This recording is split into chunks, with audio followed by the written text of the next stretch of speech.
campsite na pwedeng manghuli ng isda, maligo sa bukal na tubig, makakita ng kakaibang hayop at mamangha sa mga yamang tubig na nakapaligid. Dito lang yan sa Kubli Farm Arts and Nature Camp.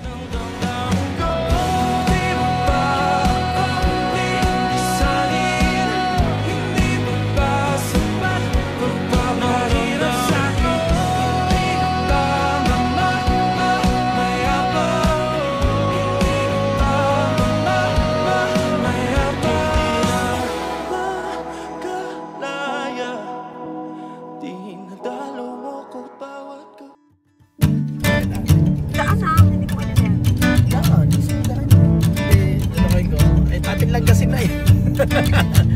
At meron ito.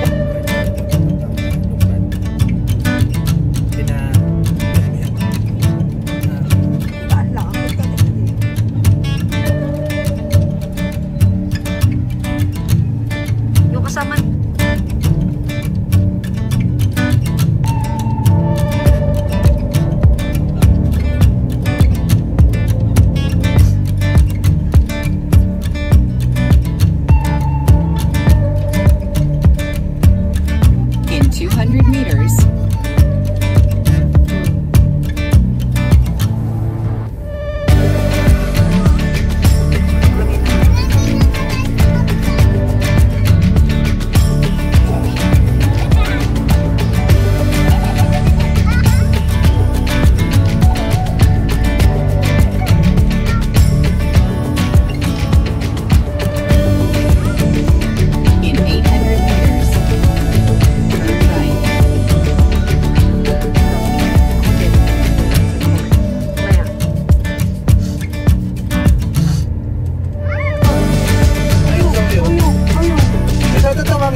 dito madadaanan ang Gunaw Lake, isa sa mga 4 na lawa na matatagpuan sa probinsya ng Quezon.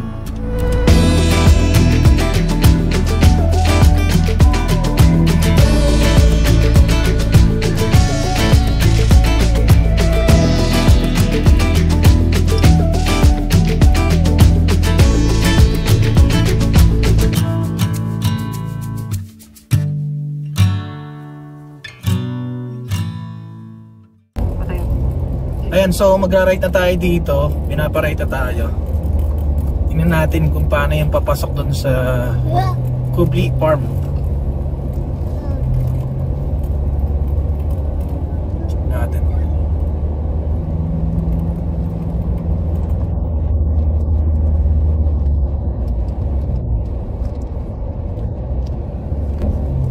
Pasok tayo. So, sementado pa rin naman yung daan niya eh. Pwede sa taas baka sumayad. Okay. So ang ganda nung ano niya, yung pagkaano ng mga halaman. Parang talagang naka-shade dun sa daan. So far naman hindi naman siya sasahid dun sa ibabaw ng ano ng ating RTT.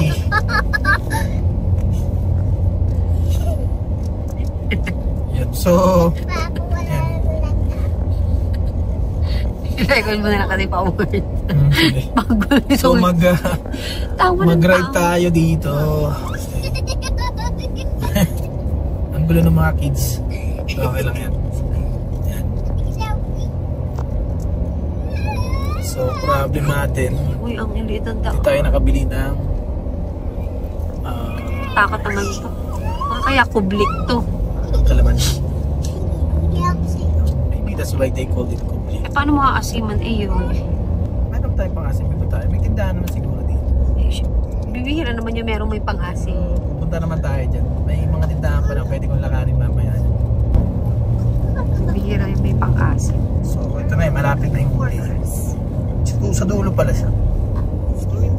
So dito lumampas pala kami sa daan papuntang Kubli Farm. Dahil na din maliit yung kanilang karatula or signage. Nasabi din naman ni owner na meron naman daw silang malaking karatula doon, kaso nawala daw ng bagyo. At sakto nakakita tayo nito. So meron na tayong pangasim sa ating lulutuin mamaya. Alamansi. So medyo bumalik kami, lumampas kasi kami. So ito pala yung signage nila, yun, Kubli. So may na-upload din siyang konti.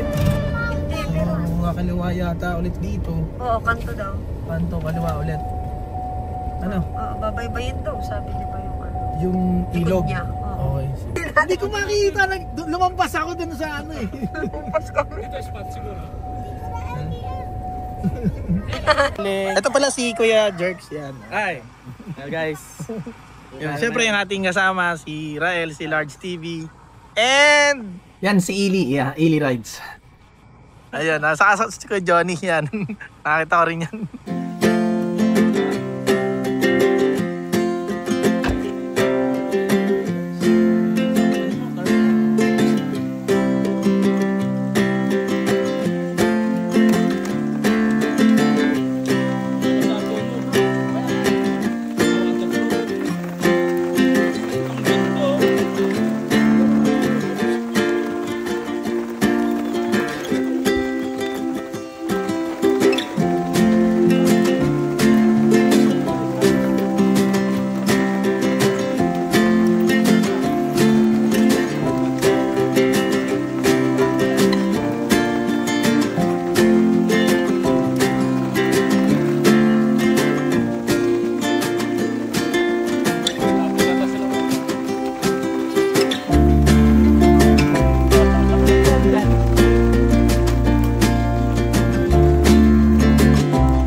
Ayun, so inabot na tayo ng ulan.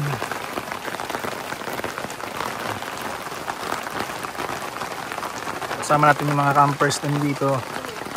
Sina Ili, si Large TV, si Johnny, Sir Johnny, si Sir Kuya Jerks. Yan. So maulan kami dito ngayon sa Kublig, sa Dolores, Quezon, tong lugar na to.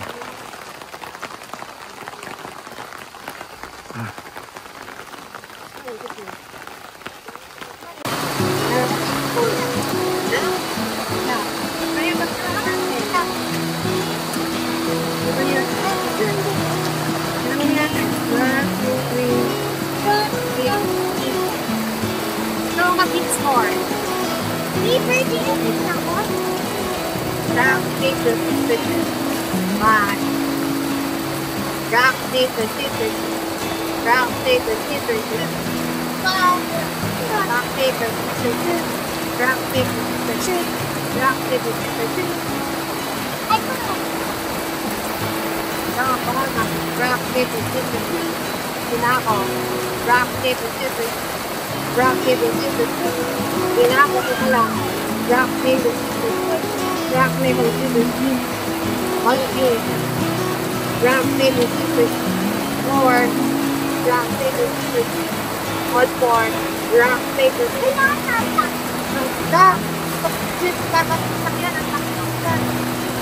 Hindi ko papada. Tayo pa naman ang usahan. Maligo! Ang sabi yung patapos na ito, mag-gambit na sa kakakalaan. Kumahangin sa katakol. Dahil, huwag na kapakal siya. Rock, rock, paper, scissors. Rock, kaya ka malaksak ka pa. God. Ayan, so pinahana kami dito. pabagsak kasi yung tubig sa amin. Pero mataas naman yung sa may left side namin dito sa left. So, para ako sana dito pumesto para medyo mataas tayo. Kung may rocks naman. So, try kong i-move mamaya to pag tumigil na yung ulan. So, wait na lang tayo. Ulan eh. So, ayan para sila. So, ito yung grupo ni na Sir Eli. Ayan, si Kuya Jerks, si Sir Large, saka Sir Johnny. Ayan. So, kanya-kanya tayong quest dito.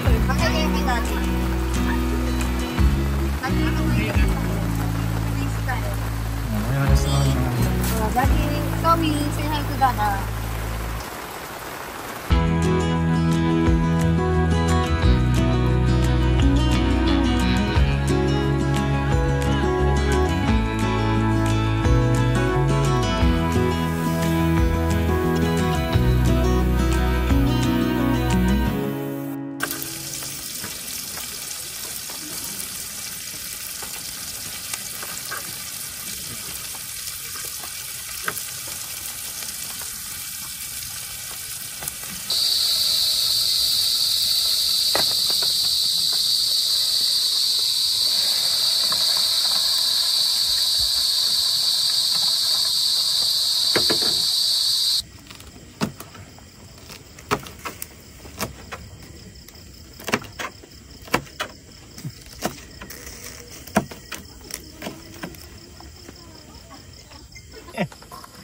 Ay, pampaasim ko yung dito, masarap. Si Bro Dennis. Yan. Luto ng, ano to bro? Panganang Ulo ng salmon. ulo. Kaya pinakita na kanina, bukas kasi wala sila eh. Hindi ko pala makikita, ano? Hindi. Alat.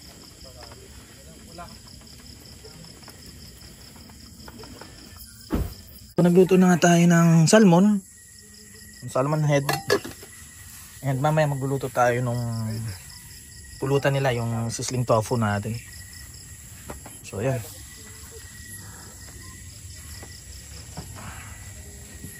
So, dito tayo sa mga kasama natin. Yan, hi tayo kay... Yan. Kay Large. Yan, may kausap si Kuya Jerks. Yan. Si Kuya Johnny. Yan, nari yan.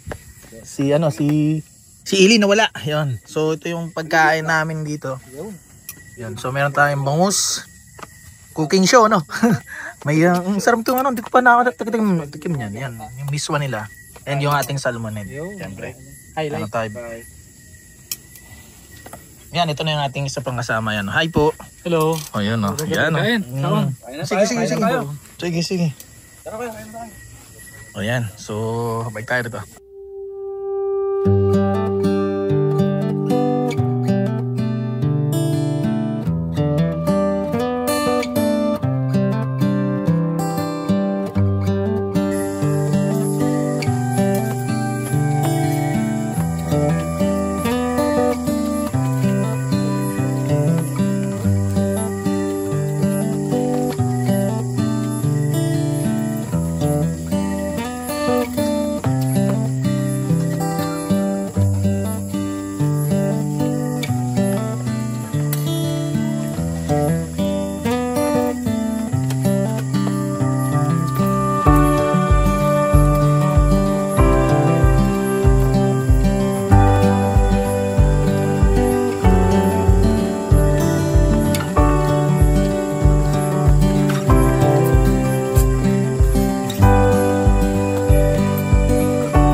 Ayun, so nagpapack up na kami. Ready na para umuwi. So, kaya sila nag-ayos na rin. So, punta muna tayo CR para makita natin kung anong meron dun sa CR.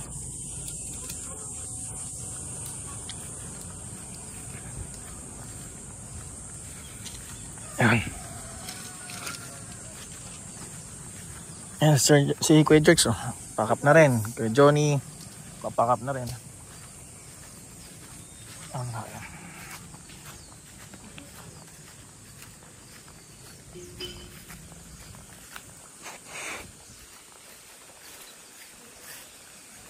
So dito yung actually kanina hanap ko yung CR, napunta ako doon sa labasan na so bumalik na lang ako, sabi ko sa anak ko mag CR. Yung pala ang CR dito. So, nalakad ka. Dito daw. Ayun. So, parang may mga tao din. Tingnan natin. Ayan.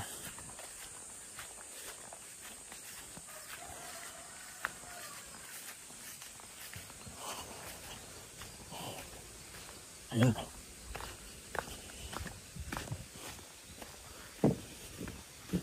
So parang footbridge dito made of bamboo, pero yung ano GI pipe. So ano naman. Uy, may pool pala dito. Ayan. So dito siguro yung mga pambata.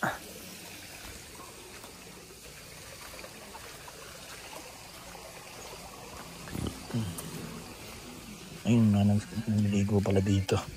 May family dito na ano.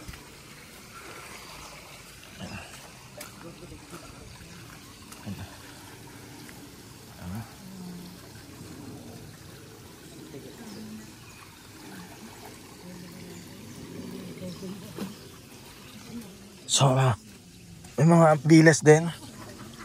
May hut. Ito pa. Kubo, meron din dito. So ilan? So 3. Yeah. Oh no, it's 4 na kubo. Meron sila. Cabin. Ayan o. 1, 2, 3, 4. Kasing yes, ano yata yan. Yan. So ito yung restroom nila. Anong Kubli Farm. So ito yan. So pwede rin pala mag-stay. Ang ganda rin pala. Not bad ha. Ayan.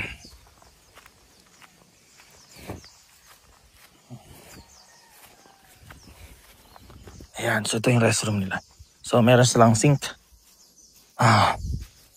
Laboratory to eh. So may shower room. Meron ding ayan, toilet. So ang problema sa mga ganito, pagka may huling gumamit na hindi malinis or kaya nag-iwan ng dumi o basura man, nakakahiya sa mga susunod nating mga campers na gagamit itong CR. So, ang isa pa, yung mga butas ng shower head sa kanong bidet, barado na. Dahil na rin siguro galing sa bukal yung tubig, so hindi malakas yung pressure nito. Kaya dahil dito medyo mahirap ng maligo. Ang isa pa, walang tabaw, walang timba na sana pwede tayo makapag-ipon ng tubig. Hopefully ma-action to ng owner para na rin sa mga susunod na bibisita at pupunta rito sa campsite. Nice. Ay po.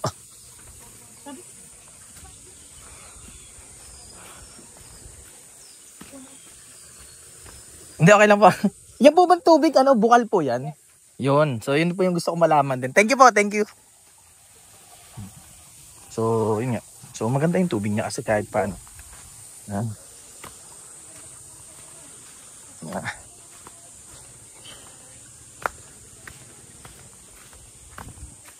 Okay, siguro pag malakas yung ulan, may tubig din itong, sapa or stream. Ayan, so labas tayo. Ask natin si owner, nating owner.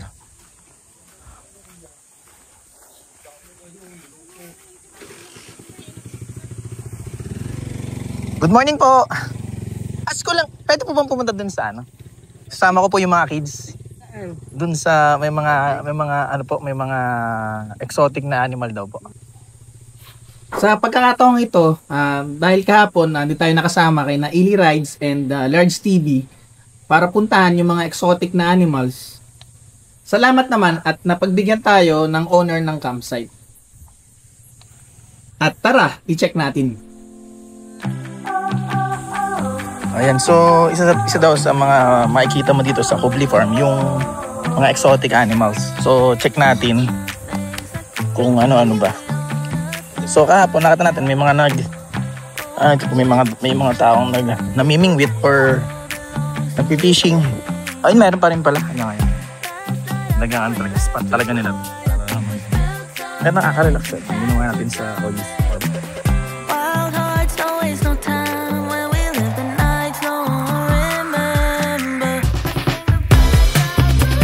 We're going to cross it, and be careful.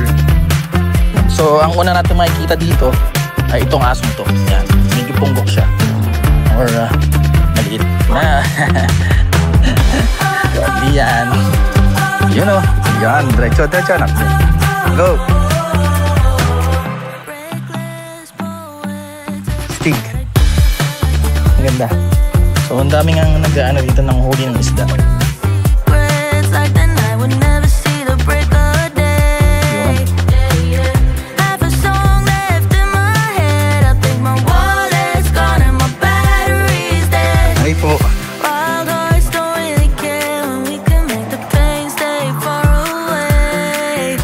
Ayun, ang daming.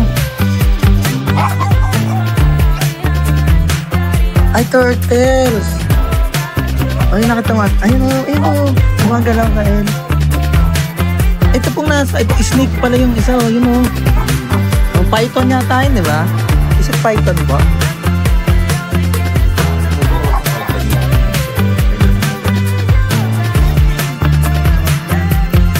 Tapos ito mga turtle. Ano pong tawag sa python?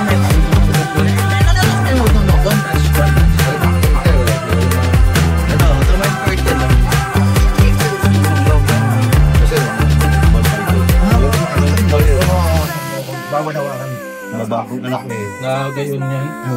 Nagtatanong ganyan. Buti ng ilong mo. Pwede nang dadali ko eh. Galing. Ganda. Ito sa kabila. Oh, ito. Mayroon silang ano. Pero malaki. Hamster pala to. Hamster. This one, oh. Ayun, nangyayari yung nalabas. So, yun, sumisilip to kayo, no?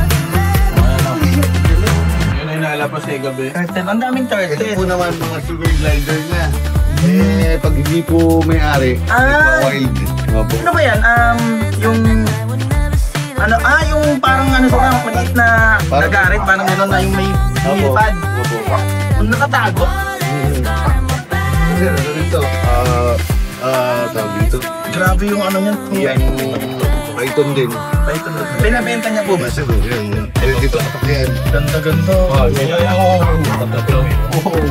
At saka meron may layon, Len. May layon.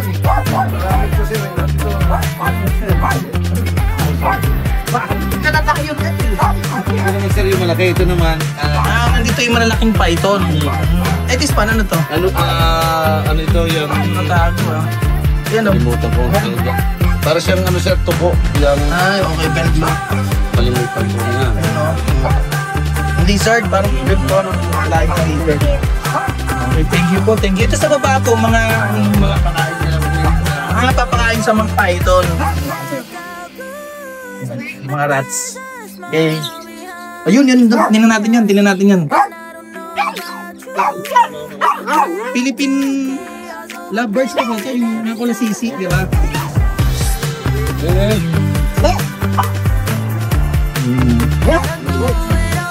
So dahil nakikita namin mahaw. Yung buti nakakita. Ayun, so naging artista to sa GMA pala, no?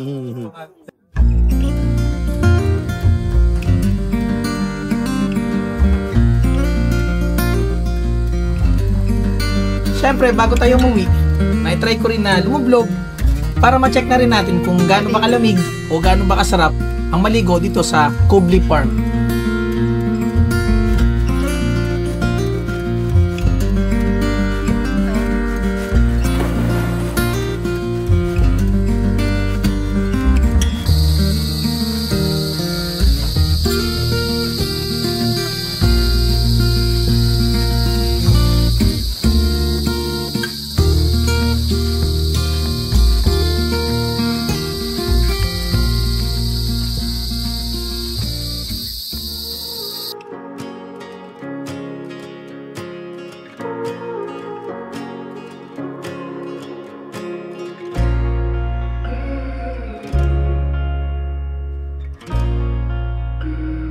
Ito ang Kubli Farm, Arts and Nature Camp.